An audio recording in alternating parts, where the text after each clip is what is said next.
Така, днеска ще направим един урок за Next дисплеите, изобщо за така наречените HMI Human Management интерфейси, които са изключително важна част от автоматизацията.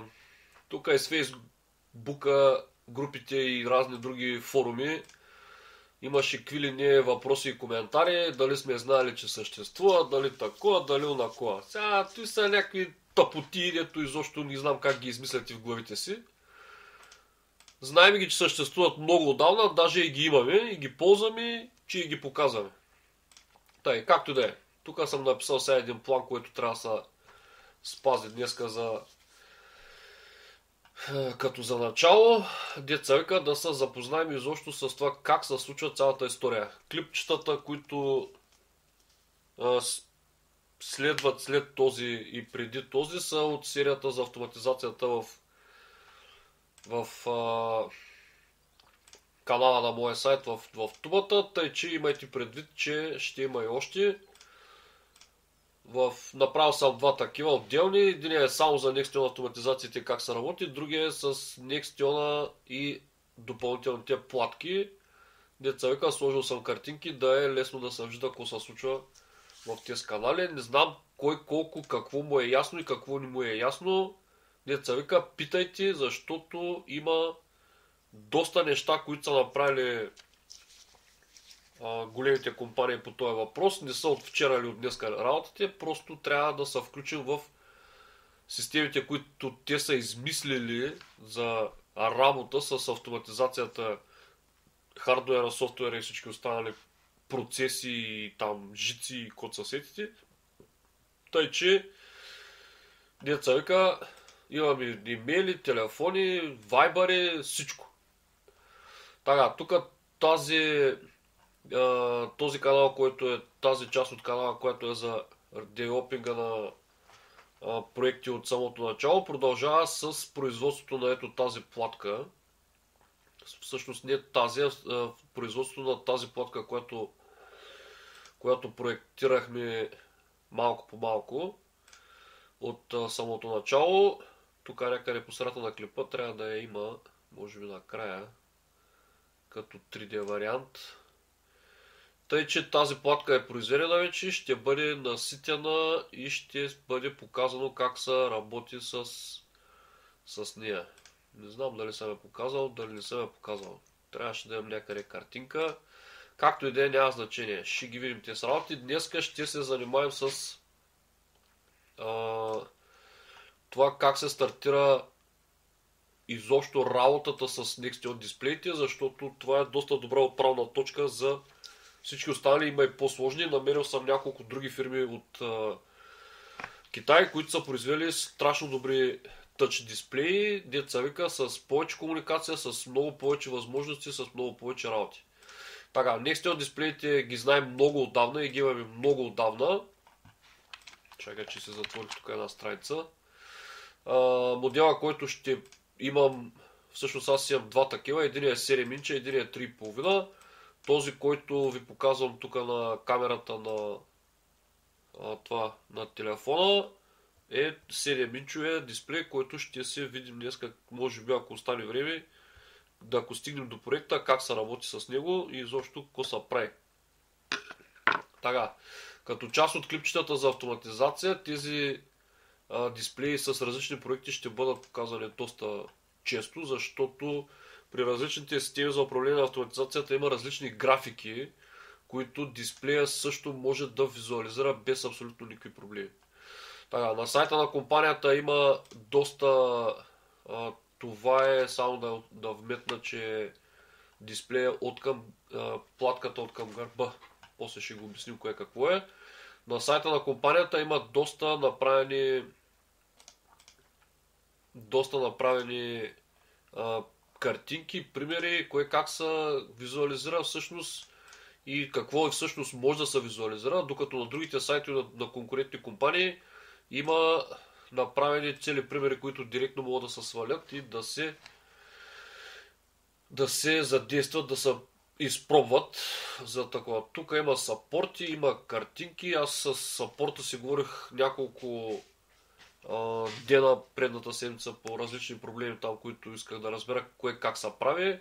Оказа се, че има доста добър вариант, в който може не точно този, който искам, или може би който трябва да бъде, но все пак е някакъв вариант за комуникация с дисплея. Намерил съм начин да комуникирам коректно с дисплея според протокола, който те са направили вътре за автоматизация, за комуникация с самия дисплей и естествено за автоматизация с разни платки и разни други работи. Има клипове, тук могат да се гледат и така нататък. Не са страшни, не са много, кой знае колко сложни дисплеите, просто трябва да спазвате някои поредици от стъпки, за да може да ги използвате като всичко, което се сетите при автоматизация и управление на всякакви там релета, платки, бойлери, оранжери и всякакви други, които искате да си управлявате. Парното, примерно, на някоя община или на някои училище, или, примерно, вашето парно вкъщи и така нататък. Така, има доста информация. Тук по линковите по всички връзки на сайта на производителя. Добри са дисплеите. От България може да си го купите директно от фирмата Air Elements от Добрич. От моя приятел Ивко. Така, тук е сайта на фирмата и в други клипчета съм го показвал. Доста са добре. Този е 3,5 инчовия. Има и 7 инчов. Само че трябва да го намерим къде е. Значи, ето този е. Този, който ползваме съм взимал, нали, за нашите приложения. Тук има информация, клипчета, има допълнителни работи, които могат да се купуват към дисплея. Там тон колонки и такива неща. По-удобни за работа, за SD картите и за други. Това ще го видим по-нататък. Но да знаете откъде може да си го вземете от България директно. Може да си го купите от eBay и AliExpress, откъдето искате. Аз предпочитам да е от тук, защото така. Сега, тук затворим всичко, което ни трябва. Така, значи дисплея е 7 инча видимата част на тъча. Тъч дисплея и самия дисплей са в едно цяло. Като примерно, ето тук е показано, че използва минимум 5 волта на 1 ампер. Дисплея е доста мощен, между другото, особено 7 или 10 инчовите. Даже не е 1, ами направо 2 ампера ще ви трябва захранване. После ще си поговорим за това как са правили самото захранване към тъч дисплея, защото те го дават в комплекта с един адаптер 1 ампер, но изобщо не е достатъчен. А другото, което е, когато го свързвате за захранване към ваша платка, трябва захранването да се използва от същата платка, където се слага едно модулче, за намаляване на напрежението от примерно там 12 или 24 волта на плюс 5, защото ако му пуснете повече, ще го изгорите. Така. И в същото време 7805 стабилизаторите, които са по тези платки, където аз ги ползвам, не издържат на този ток. Затова трябва да се сложи модул, който да е достатъчно мощен, че да не загрява и да не се получават разни проблеми по... Ето тук е 7805 стабилизатора. Тази кутия вече е отрязана. Ще ви я покажа на камерата. Тази кутия вече е отрязана на лазер. Дисплея вкарам вътре. В Nextel фирмата предлагат една капачка от преддекоративна, която може да се сложи, за да се получи търговски, така наречения търговски приличен вид на цялата история. Все пак малко от малко да мяза на продукт. Той, че може да си проектирате собствена кутия или да си купите собствена кутийка, готова направена за Nextion. На сайта им също има такива готови направени, ето тук, готови направени файлове за тези дисплеи, които могат да се разпечатат, могат да се произвеждат, може да си ги използвате както си искате. Мисля, че всеки, който може малко или много да чертае на SolidWorks или на FreeCAD, примерно там на код му харесва, да си го 1.65.1. Да може да се начертае такъв преден панел или направо цяла кутийка. В интернета има доста неща около тези дисплеи. Не са от вчера, напротив. 3.5 инчове го имам може би 3-4 години, докато 7 инчове го имам отскоро, но те са едни и същи, тъй че няма абсолютно никакъв проблем. Така, сега, как се работи с Nextion? С Nextion се работи много лесно. Така, първо, което трябва да направите е да разберете изобщо идеята на употребата на Nextion дисплеите и изобщо на Touch дисплеите. Че всички бутони, които виждате тук, връщат информация към ето, става зелен и към сирения порт се получават някакви данни. Това може да се види на терминала, който последната седмица направих, по-точно направо съм го пренаписал, че имаше проблем с кодовата таблица. Ето, виждате, че всяко бутонче връща отделен адрес тук в третия байт. Значи този връща 30, този връща 2E. Тук обаче това бутонче ще върне string, който на нас ни върши изключително удобна работа. И това ще го видим как се прави, защото стринговата система в Nextion при комуникация с платките е предпочитана. Защото много лесно се проверява стринговите от това кой бутон е бил натиснат или изобщо какво събитие нещо се е случило при натискане на бутона или трябва да се случи при натискане на бутона от Nextion дисплея. Така, има разлика доста в комуникацията, която, както виждате, тук съм направил едно бутонче на програмата за ASCII Hex Mod при приемането на данните. Тук ги показва какви байтове са минали през серийния порт към терминала, а тук показва същия стринг, само че в байтове. Ето. Значи програмата ще я обясня много добре в моя GitHub кое какво прави, защото има няколко мода за изпращане и приемане на данни, като това може да свърши доста добра работа при изобщо всякакви девелопинги на хардвер, софтуер и на какво ли още не. Остава да се направи един най-сложния, който е най-сложния режим на работа и това е режима, в който примерно от текстов файл се прочита голяма порция данни, за да се изпрати през серийния порт при наличието на много такива масиви, да ги наречем. Те са си масиви, всъщност. Има една програма, която се казваше DocLite, мисля, че беше. Ползвали сме я няколко пъти. В нея има чакай да намеря някъде някоя картинка. DocLite мисля, че се казваше. Да, ето я. Тази програма има възможност да давате на някаква по-голяма. Има възможност да давате. Да, ето. Има възможност да давате на всяко бутонче какви команди да бъдат изпратени през серийния порт. На всяко едно бутонче по-отделно. Доста е удобна. Тази програма беше основата на разработката, изобщо на декодирането на протокола на бутланера на микрочип за процесорите и изобщо за Picker Pro платката.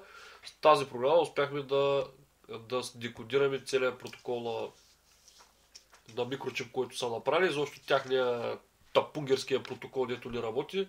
Зато и съм го пренаписал на ново. Но за да разбера какво са опитали да направят, просто трябваше ми някакъв терминал, който да показва доста коректно информацията, която се движи през серийния порт. Тази програма може да се, мисля, че има навсякъде из интернета, може да се я намерите и да си я използвате. Много е полезна и изключително добър терминал, който сериен терминал, мисля, че има и за LAN даже. Добър терминал, с който може да изтествате, да изследвате всякакви комуникации в серийните портове 485, изобщо всичко, което е RS-232 и RS-485. Така, с тази програма ще се занимаем някой друг път.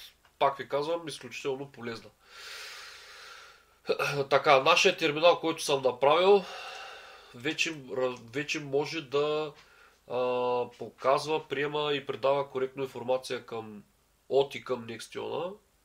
Значи тук защо едното бутонче връща, чакай, че не се вижда на камерата. Тук едното бутонче връща стринг, а другото бутонче връща някакви дет не се виждат. Другото бутонче връща байтове. Значи тук са стрингове, тук са байтове в различните режими на работа на програмата. Така, ще ги видим тези работи. Сега, хардверно Nextionите са почти едни и същи. В смисъл, те даже са почти едни и същи са, защото всички имат това, което на платката, това, което виждате тук на картинката. SD картата, слота за SD карта е, както виждате, са го написали. FAT32 формат, максимално 32 ГБ. Тук имате 8 GPU-та, които ще се ползват с едно модулче от Terelemet се купува може с бутончета с зумер. Има и едно кабелче, което е с обикновена рейка двойна за бутоните да може да ги адресирате. Тук е батерията за часовника в реално време. Nextion дисплей има часовник за реално време, който като го настроите един път, оттам нататък вече може да си сверявате през него всички платки, часовници, времена и така нататък. Доста е точен, изключително добре е направен, ползвали съм много добър чип за часовника. Тук имате тъч конектора, това е конектора към дисплея. Тук е 4-портове сериен конектор с захранването. Така, сега, тук имате THX RX чисто RS232, което означава, че примерно, както аз съм го свързал към един терминал от нашите, ето на обикновен CH340, ето този, може да ползвате и стандартния китайски, който също работи, няма никакъв проблем, чипа е абсолютно един и същ, без разлика, просто моя съм си го направил аз, защото повече има кефи да си го направя, да знам какво ми трябва, има разни допълнителни работи за разлика от китайския, но ето този. Работи си, никакъв проблем, ползвали сме ги години наред и продължаваме да ги ползваме, макар че вече си ползваме нашия. Тъй, че с един такъв обикновен CH340 адаптер може да си комуникирате през серийния порт. С Nextion дисплея. Така, другото, което трябва да кажем е, че тук имате това е номера на самия дисплей, номера на модела на дисплея. Тук отдолу са ви написали какво съдържа. MC от 200 МГц, 128 МБ, флаш за проекти, вградено RTC, EEPROM, 8 цифрови GPU-та, входови изходи, даже има 2 за PVM може да направите. Има звук и 4-портовия сериен конектор, захранване плюс RS232. Full Color 65000 цвята и общо взето серия Мичов с дисплей с тъч панел, който тук на камерата може да го видите. Ето, чакай, ще ползвам отвирката, че да се вижда. Така, сега, по-важното като хардуер го казахме, свръзката винаги може да има доста клипчета в тубата за Nextion, кое как се прави. Има схеми, има всичко. Аз също ще ви покажа как се стига до това. Както знаете, THX RX се връзват на другите THX RX. THX на RX и другото THX на другото RX. Тъй, че да не ги объркате, ще изгорите серийния порт, деца. За това, но също може да се напишете в интернета, да видите как се прави като схема. Ще ви излязат всякакви варианти на конекция. Ето, примерно, тук е малко по-увеличена снимка на THX RX порта. Този дисплей е малко по-малък, но това няма никакво значение. Имате 5 волта, THX, RX и маса. И след това, ето тук може да си видите как се свързват към някаква серийна конзола. Чакай, някаква картинка тук се отвори. Така, ето е къде. 5 волта, 3,3 5 волта се ползва. Това е, мисля, че FT232 също може да го ползвате. Ето, RHX е жълтия кабел, са го свързали на THX. Нали, тук е RHX, тук е THX на конзолата, а тук е RHX и THX на дисплея. Значи THX синия кабел са го свързали на RHX, а THX жълтия кабел от тук са го свързали на жълтия RHX тук. И няма да има никакви проблеми. През програмата може да си работите при всички положения без абсолютно никакви грижи с Nextionите. Тук са дали някакъв... Има 100 милиона примера за това как могат да се използват Nextionите. Тук има една платка, която се предлага от фирмата Nextion за дисплеите. Това е USB с USB към с захранване към Nextion директно. Не е лошо да я имате. На такова може да се използвате директно с някакъв USB удължител от компютъра, ако нещо си командвате и така нататък. Тук са показали, че това е някакво радио или каквото няма значение. Това е FT232, мисля, че или нещо друго. Не, това е за FT232 конзолата USB към серия порт, но това е някакъв пример, който са направили тук с Nextion. Ето, примерно, мерят си там температура, влага с Nextion дисплея, има клипче, има код са сетите. Тъй, че никакъв не е проблема да се направи всичко. Така, тук са направили някакви графики. Ето, тук човек е направил 3 бутона, червено, зелено, синьо. Ние също ще направим такъв проект, да покажем кой как работи. Има най-различни проекти, които са направени с Nextion дисплеите. Така, това за хардуера го казахме, сайта го показахме. Тук някакви ютуби нещо не се зареждат. Колко време мина? Половин час. Така, сега. Да последваме. Чакай тук да изключим това. Да последваме плана. Значи, Nextion Touch дисплеите могат да приемат да предават данни по няколко варианта. Основният вариант, който е по дефолт, е включен към протокола на Nextion, е този с байтовите. Така, сега, тъй като аз съм готов да направя проект и на моят терминал се приема, предава коректна информация, ще ви покажа в програмата на самия Nextion, официалната програма, как се комуникира с дисплея и какво се случва. За да може да видите вариантите на... Така, това е графичният редактор, който от Nextion са произвели за създаване на проекти за работа с Nextion. Чакай, тук ще увеличим малко. Да, нещо е такова. Така, значи, тук имате едно бутонче Debug. Сега ще покажем как се работи, пък после ще покажем от нула как се прави проект. Nextion Device. Ние го знаем, че е на COM3. Даваме конекция. Така, тук отдолу сега се появява един ред, който аз ще го изкопирам, за да може да го прочетем по-наедро. Така, тук Nextion връща отговор за това какъв е компорта, ботрейта, нали, това със скоростта на приемане предаване, модела на Nextion, firmware версия, сериен номер на устройството, CPU, флаш и така нататък. Адрес 0. Окей. Значи тук на адрес 0 може да дадете 1, 2, 3, 50 адреса 50 Nextion на една и съща комуникационна линия. И ето примерно така, сега на камерата няма да се види, че бутона сменя нещо текст или нещо прави, а просто ще се види, че тук долу когато натисна бутончето на Nextion, ще се появят едни числа. Ето ги къде са същите байтови и същите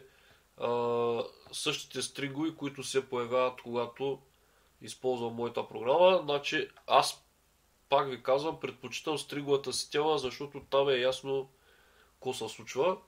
Както виждате, за всеки бутон байта, който е различен, е само ето този. Значи при наличието на много обекти, просто трябва да се проверяват тези байтове в софтуера, който пишете, за да може да знаете точно кой бутон е натиснал. Когато обаче използваме, тъй като тук не се появяват стринговите, макар че аз това нещо им го казах на Nextion, че трябва да се виждат, но за стринговите ще си ползваме моя терминал, който може да ползвате всякакъв терминал, който показва стринговата система. И тук сега в момента ще напишем една команда, но преди това първо трябва да покажем какво се показва на дисплея. Така, да кажем примерно, че на бутон Relay 8, ето този, чакай да увеличим малко. Така. Relay 8 искаме да му сменим текста, примерно. Така, значи трябва да напишем първо трябва да знаем кой е номера на бутона. Relay 8 е бутон номер 7. Така, следователно трябва да напишем следния текст. Следната команда.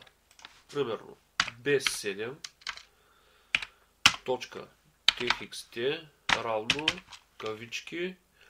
Примерно да стане delete. Така, когато натиснем Enter, командата е изпратена. И на камерата трябва да видим дали се е ето. Бутона вече се казва Delete. Така, сега, тук има една особеност.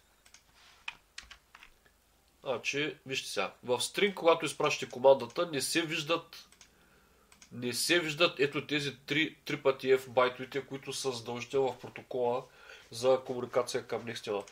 Тези 3 байта FFF трябва да се изпращат задължително след всяка една команда, за да може Nextion да знае къде е края на съобщението. Примерно, ако имате текстово поле, да кажем, като ето това, което е тук, където пише Order Data. Така, сега ще го видим това поле, номер T11. Искаме да изпратим по-дълъг текст, за да може да сменим текста в полето. Значи пишем следното нещо. T11, точка. Както виждате, тук е за едно меню, което показва възможните команди, които могат да се изпратят към обекта. txt равно кавички. Тук, примерно, ще напишем някакви... Чакай да са големи букви, че да се виждат. Кверти 0, 2, 3, 4, 5, 6, 7, 8, 9, 0. Кверти. Така. Enter. На камерата да видим дали се е сменило. Ето го, сменило се. Значи тук вече пише кверти и там той даже текста не се събира. Така, обаче пак не се виждат трите F-а. Трите F-а, които са последните, се виждат само в хекс формата. Така, сега тези 3 F-а се изпращат като чисти байтове след стрига, който също е байтове, но са четими. Докато тези 3 F-а не са четими и не се виждат в режима стринг. Значи тук виждаме какво пише, обаче не виждаме 3 F-а накрая. Така, сега, това в редактора на Nextion е доста голям проблем. Те са го направили автоматично да прилепват тези 3 байта след всичко, което изпращате като команда към Nextion. Тъй като аз го забелязах този проблем и се чудих доста дълго време как да го направя, за да може да е удобно, реших да си направя собствен терминал. В Strong терминала моя реших да си направя собствена функция, която да върши тази работа. Така, сега даваме Connect. Без никакъв проблем. Така, T11 искаме да го сменим. Сега, когато пуснете програмата моята, тук има едно много важно съобщение.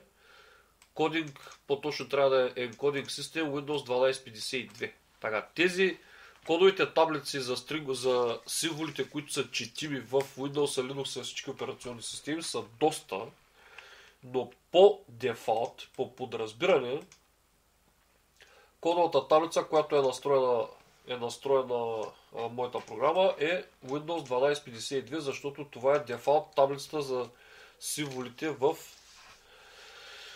Windows и тя ни трябва. Даже тук съм ви оставил един линк, който като го изкопирате, още не е линк, просто трябва да го изкопирате, да заредите нашата кодова таблица, дето съм ви показал 750 000 пъти. Така, за да изпълните коректно командата към Nextion ви трябва ето това. Така, както виждате, този символ е 255 десетично или FF 16. Значи, за да изпълните командата коректно през терминала, аз ще го направя направо вътре в текстовия файл, после който ще е като пример за Nextion-ите. Но за сега да го видите как се прави. Така, взимате го от тук с Ctrl-C и го слагате на края на командата, която казахме T11, нали така? Така, чакайте тук сега. Да, тук даже малко ще е по-увеличено. Сега, T11, точка, ей, че мърда постоянно, точка, TXT, не знам дали ще стане. Го пробвах, че работи, ама. New Interval Data. Така, и слагаме 3 пъти този символ. Така, тук сега трябва да се появи този надпис. Send. Още път. Чакай, може път май трябваше. Не ще. Защо не ще? Не ще, защото... Така, не ще, защото защо? Защото в ASCII мод програмата ще изпрати стринговите, но няма да изпрати, тъй като тези 3 байта не са четими, те са 255. Няма ще изпрати някакви глупости на тяхно място и изобщо даже може би няма да ги изпрати. Затова обръщаме в байт, даваме send и пак не се смени. Ето. Сега се смени. Значи, трябва да го видя той за двойното предаване. Мисля, че трябва да бъде от първия път, ама ще ги изследвам на осцилоскопа или на сигнал анализатора, да видя какво се приема, какво се предава. Така, както виждате, направил съм режим, в който програмата да покаже стринга, който изпращате, какви байтове са били изпратени през серийния порт. Така, значи този същия стринг, който е тук, са ето тези байтове, а накрая имате 3 F-а. Така, затова командата е коректна. Така, значи, чакай да приближим още малко, да не се върти постоянно. Така, тук сега ще сменим текста с нещо друго. Примерно, така, send. Ето сега се смени от първия път. Може би само при първата комуникация има проблем, че нещо не ги изпраща както трябва. Така, няма значение, ще го видим тук как се прави. Така, може да го сменим с код си искаме. Примерно, send, текста се сменя веднага, мисля, че се видя на камерата. Или примерно 565656. Send. Така, ето. Отгоре, тук този стринг, който е барабар заедно с кавичките, са ето тези байтове. Значи в ASCII ги изпраща същия ASCII стринг, само че превърнат в байтове, защото 3 F-а накрая не са четими символи. И за да може Nextion да получи коректния протокол, коректна команда с коректния протокол, трябва задължително да ги има тези 3 F-а. Тъй като ние в ASCII мод не може да ги изпратим тези F-ове. Чакай сега, ето вижте. Значи, слагаме някакво съобщение. Тук изпраща ги тези символи, обаче в ASCII системата това няма да е FF, а ще бъде 3F. Тези символи ще бъдат като 3F. Затова, това ще го покажа след малко как се кодира.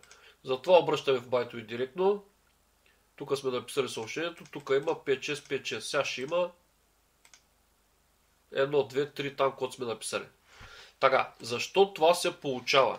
Значи трябва много да внимавате с кодовите таблици на изобщо при всякакви комуникации, защото различните кодови таблици съдържат различни символи. Може да има всякакви китайски, японски, еврейски, арабски и там други такива развеши, които са направени в компютърните системи.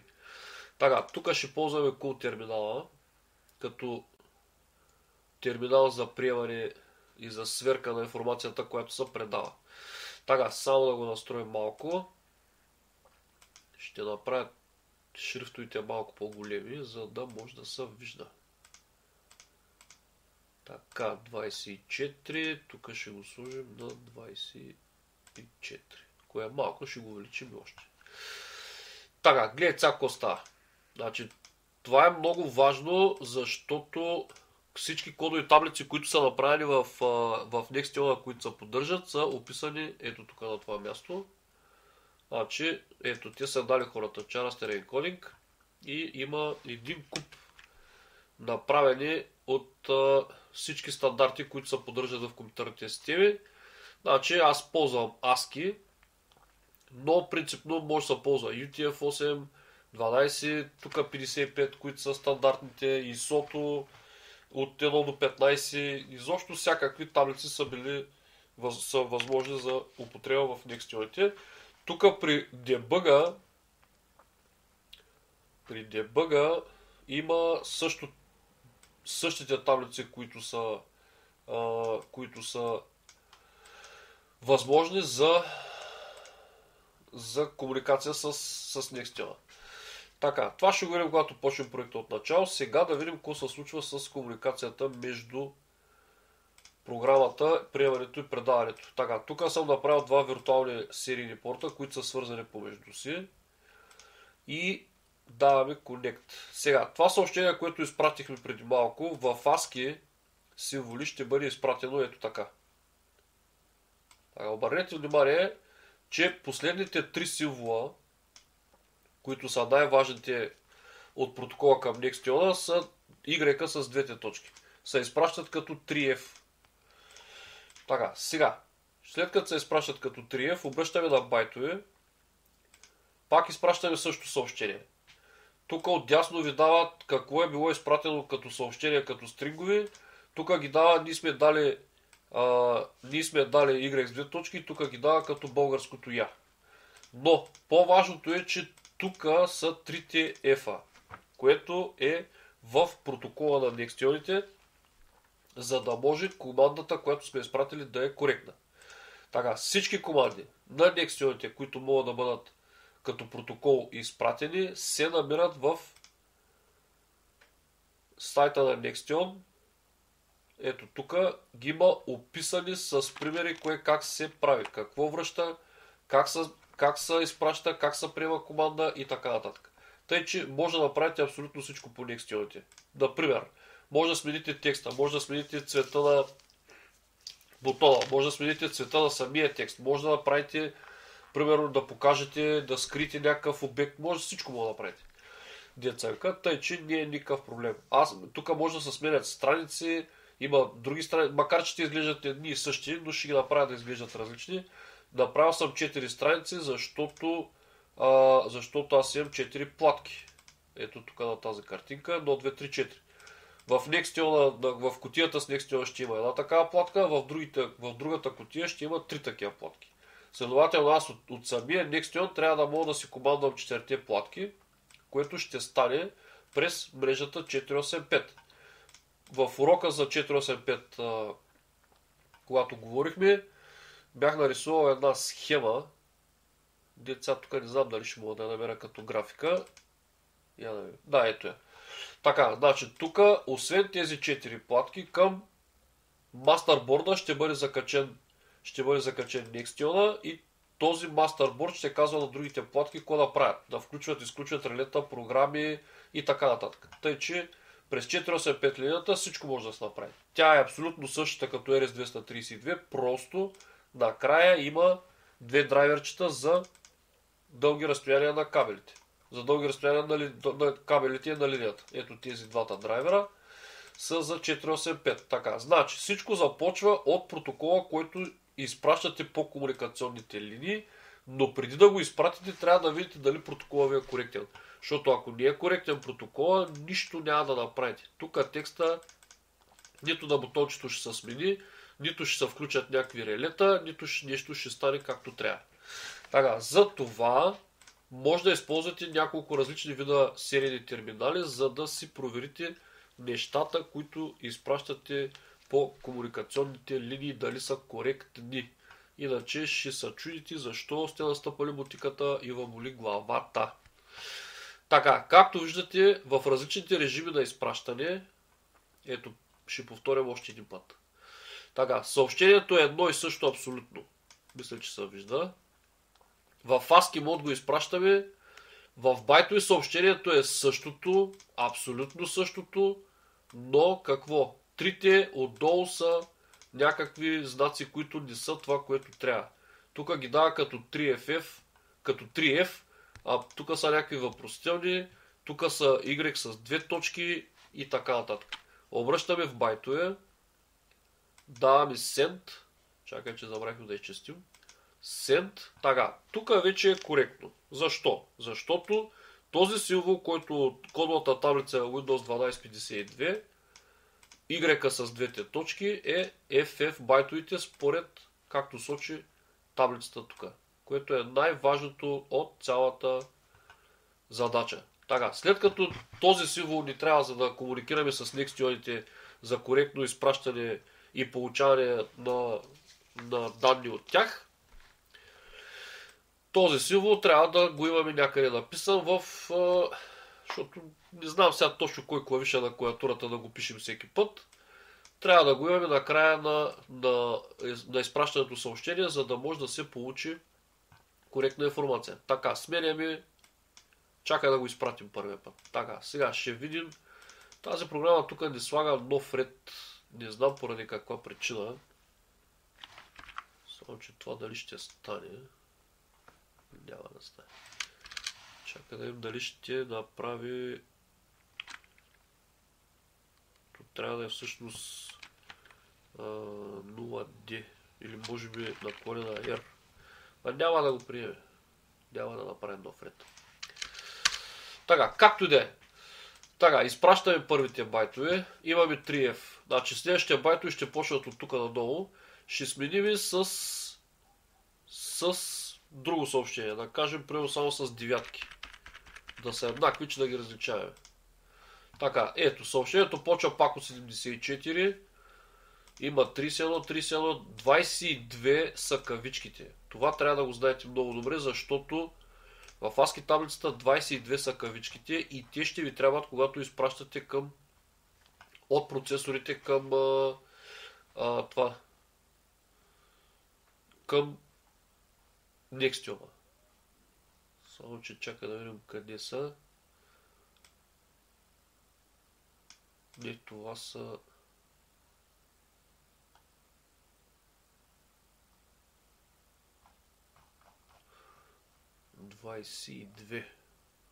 тук е някаква друга. 22-16 е, чакай. Ето ги къде са. 22-16 са кавичките.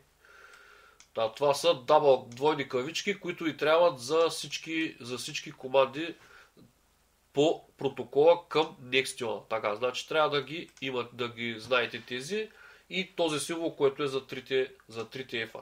Всичко затворено между тези кавички, както тук съм го направил. Ако дам връзка към Nextion, сега вижте какво ще стане. Този надпис, тези девятки ще излязат директно на самия Nextion. Сега ще го проверим това нещо, дали е вярно. Така, ето девятките излядаха. Така, ето същите байтове, които изпращаме към Nextion, ги изпращаме и към другия сериен терминал през виртуалните портове, за да може да проверим дали изпращаме коректна информация. Така, ето ще ги изкопирам в един текстов файл. за да се види дали са точно както трябва. Така, ето ги нашите. Тук, само че как ще го изкопираме това? Тук няма копи. Така, ще го направим по друг начин. Значи, тук ще изкопираме този текст. Даваме хекс. Тия ще излетя програмата, ще го декодира. Така е, тук вече може да ги изкопираме.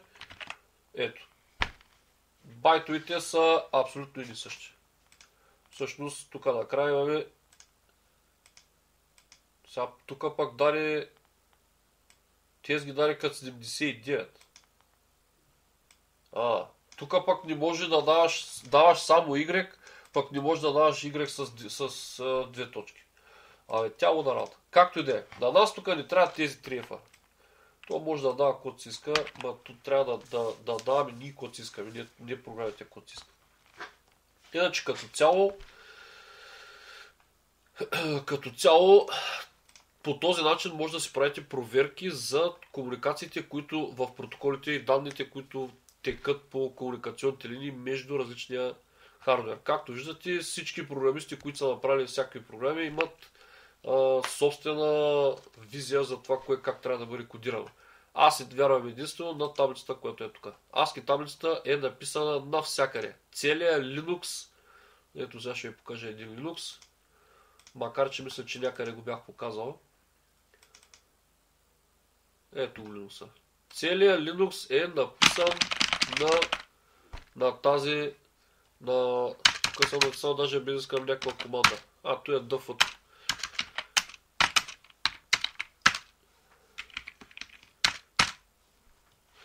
Целият Linux е написан на системата на ASCII таблицата. Linus Torvald, според както сочи науката, е някакъв доста добър, не някакъв, той е най-добрият програмист в цялата планета. Както виждате, целият Linux управлява целият интернет, различен навсякъде. Тъй, че изтествайте си протоколите, данните и изобщо комуникационните команди и данни, които предават и приемат от и към некстионите, изобщо към всякакъв хардвер, за да видите какво се предава, какво се приема и така нататък. Така, когато правих бутлайнера за Picar Pro, ми се наложи да направя софтуера така даже директно в бутлайнера Умрелия на микрочип, че да видя тези байтове, които се предават към тяхния софтуер на микрочип към процесора, дали са тези, които пращам. Затова свързах просто втория сериен порт на... Чакай, че тук няма да се види. Свързах втория сериен порт на този процесор същия към още един такъв сериен терминал, към второ USB, за да видя дали това, което постъпва като информация през първия терминал и го връщам го през другото USB обратно в друг сериен терминал, в друга програма. Не е проблем да работите с две програми.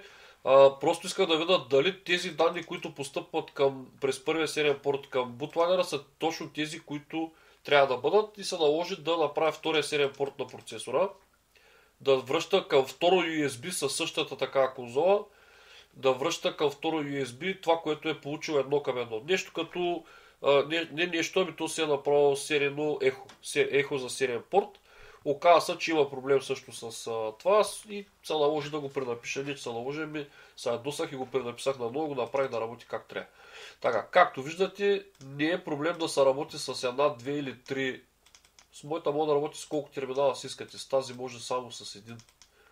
Като я пуснеш, казва, че already running. Мисля, че можеше някъде да се даде и още един, ама с моят сериен терминал може да се работи с колкото искате серийни терминали. Като го кача в GitHub, ще си го свалите да си правите каквото искате по комуникациите с серийния порт и RS485. Така, най-важното, което трябва да са... Този прозорец тук ще го увелича малко. Може би. Чакай да сложим още да видим какво ще стане. Така, и просто си пращате код си искате. Тъй, когато командата е грешна, обаче, сега тук се оказва, че командата е вярна. Добре, чакай да сме... Ама, ние сме свързани още към COM3. Аха, COM3 не е серия порт. Добре, той ще го сменим тук с единици. Ето, смени с единици веднага. Тук бутончето, както виждате. Ако напишем те 10, примерно сменим за друг, ето, това ще стане в единици. След като сменяте номера, директно получавате на някакво друго поле същия текст. Тук е T8. Примерно на T8 ще му кажем да стане двойки, да не единици. Ето, ще стане двойки. Така, много лесно се работи. Единственото, което трябва да спазвате, са тези 3 символа след съобщението, което пращате, и да сте в режим байтове. Защото, както се видя, чакай ще се свържим пак към серийния терминал на виртуалния порт. Както се видя, когато сте в ASCII режим, изпращате, но не се изпраща това, което трябва. Ето тук са 3F някакви. Ако го върнете в байтове, ще се изпрати точно 3 пъти FFF. Тук изпращат 3 пъти, обаче по 3F. А трябва да нас не трябва 3 пъти по FF. Така, тъй че основата на комуникацията с Nextion е лесна и бърза. Просто трябва да спазвате някакви елементарни правила за работа с тях. Сега, как се работи с редактора и как се прави проект от нула, ще го видим в следващия урок. Така, тук от този план, какво трябва да кажа? Трябва да кажа, че примерно значи, може да приема стрингове байтове, може да приема байтове, всъщност може да приема само байтове. Вие изпращате стрингове, обаче 3 FF са задължително в байтове, което е малко проблем за стринговите, но слагаме ето тези 3 символа, обръщаме в режим байтове и всичко работи. Така, при връщането при събитие, при натискането на бутон или там нещо друго от Nextion, ако си го направите да връща байтове, ще връща байтове. Ако си го направите да връща стрингове, чакай, че тук не сме към Nextion, сега ще се свържим към Nextion.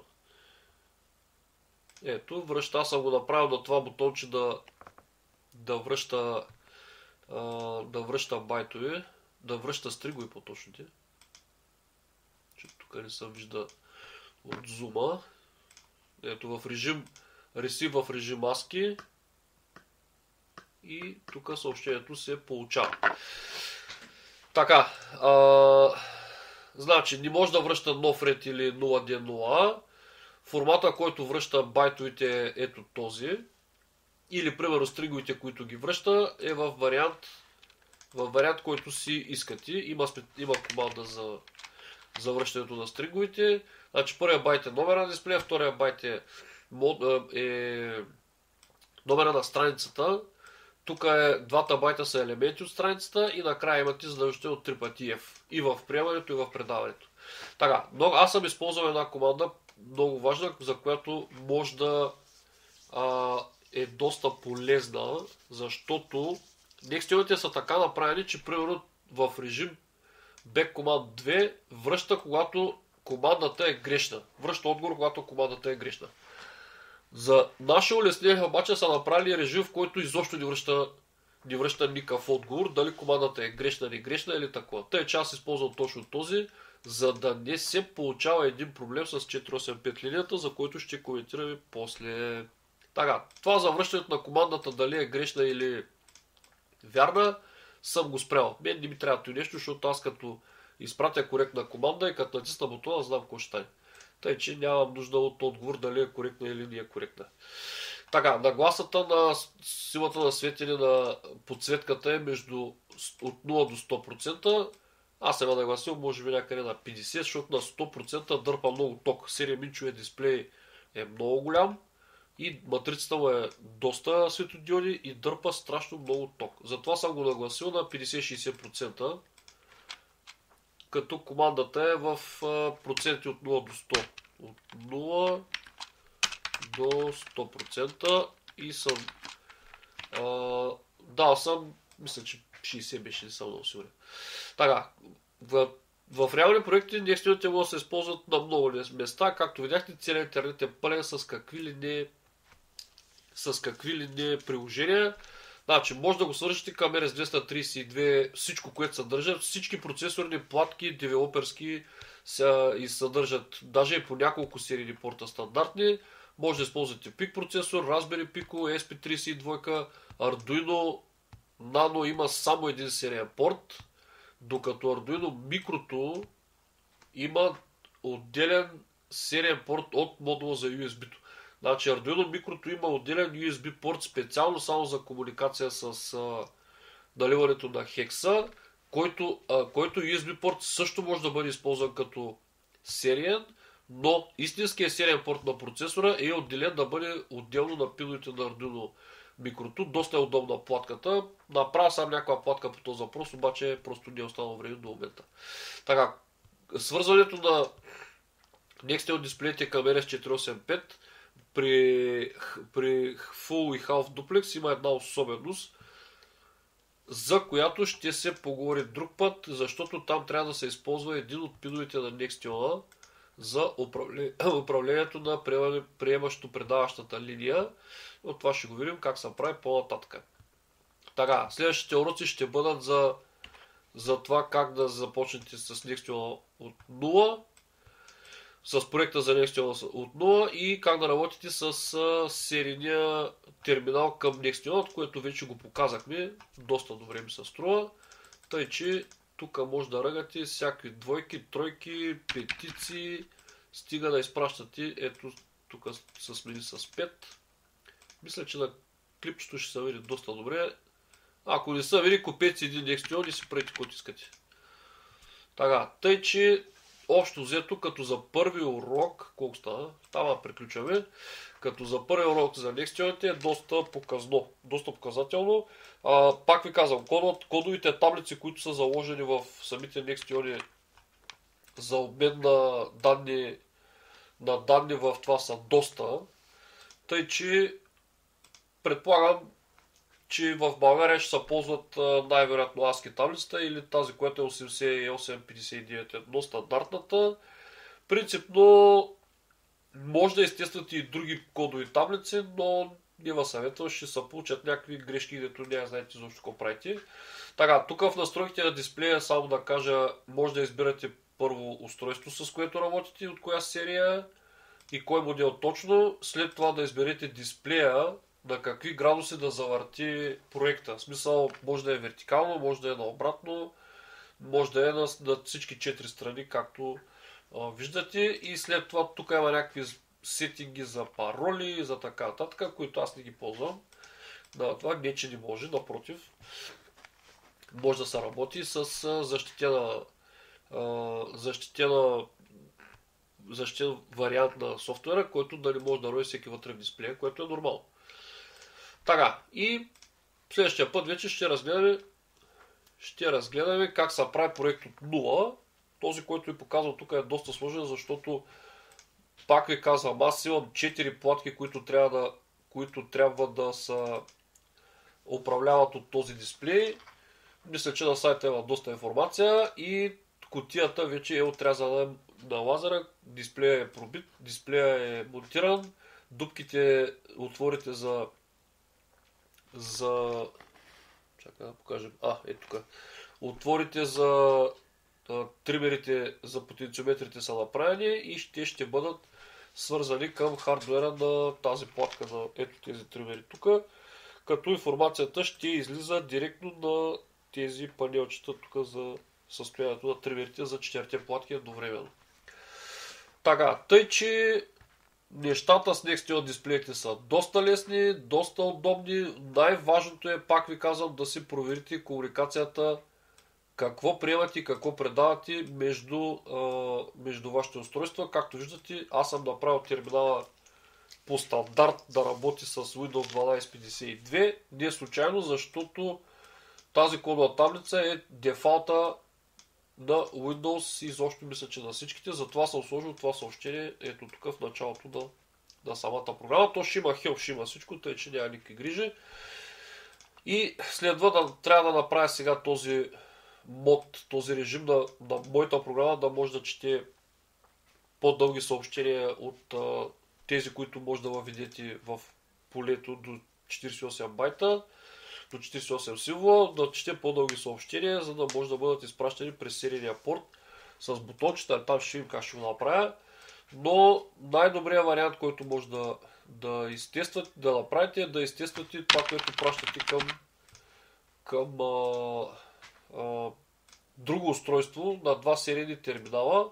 Може да ползвате код си искате. Ние казвам, че трябва да са тест програмите, може да си тествате с всякакви серийни терминали. Има и с интернета, може да ползвате моя, може да ползвате този, примерно, Култерма, или пак там, примерно, Тера имаше някакви такова, дето гледам тук колеги ги ползват също. Но това няма никакво значение. Важното е да знаете какво приемате, предавате коректно като протокол към дадено устройство, което сте купили от някъде. Не сте го правили ви, за да си направите протокола ви. Купили сте устройство и трябва да се включите към математиката, която е вкарана в това управление, в това устройство. Next са дали няколко варианта на комуникация между терминала или процесорно устройство като това. Тук е описан целият протокол, има всичко, има няколко примера, има клипчета в интернета, има код съседите. Тъй, че стига да имате желание,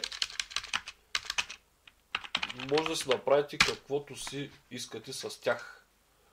Има и в тубата, ето тук са рисуващи такова, там всякакви времена, тук някакви графики са чертали и изобщо може да се направите. Примерно това е за навигация, там примерно на коли, моли, такива панели за музики и така нататък и така нататък. Може и игрички да си правите, който си искате. Така, никакъв не е проблема, стига само да спазвате употребата на правилните комуникационни стандарти, интерфейси и протоколи, за да комуникирате коректно с Next дисплеите. Така, този урок може би за днес ще е само този. Ако ви остане време след обяда, ще запиша още един файл, за да видим как се почва и как се прави проекта към Next редактора и защо откъде се започва, защото има доста неща. Тук, примерно, както видяхте, на един от бутоните изпраща байтове, на един от бутоните изпраща, ето къде е стринга, който се получава, аз съм го въвел. Има най-различни варианти. Тук имате доста неща, които може да правите. Радиобутони, видео, файлове, картинки, waveform генератори, всичко може да се сетите. Код се сетите. Менютата не са много удобни, но като им свикнете, просто вече по-нататък няма да имате никакви проблеми. Така, мисля, че това беше за днеска и вече след обяда ще видим, ако остане време, ще направим още един урок. Така, тук пак да покажем само, че всичко работи коректно. С Next дисплеите се приемат и предават коректно информация. Ето. Тук само на това бутонче за сега предава ASCII. Всъщност те са си ASCII, но просто в режима на приемане са хекс, а в режима на ASCII са четими и са ASCII. И са четим стринг, докато тук в режима на четимите стрингови ASCII се вижда само нещо си, но в байтовете са точно тези, които трябва. Чао!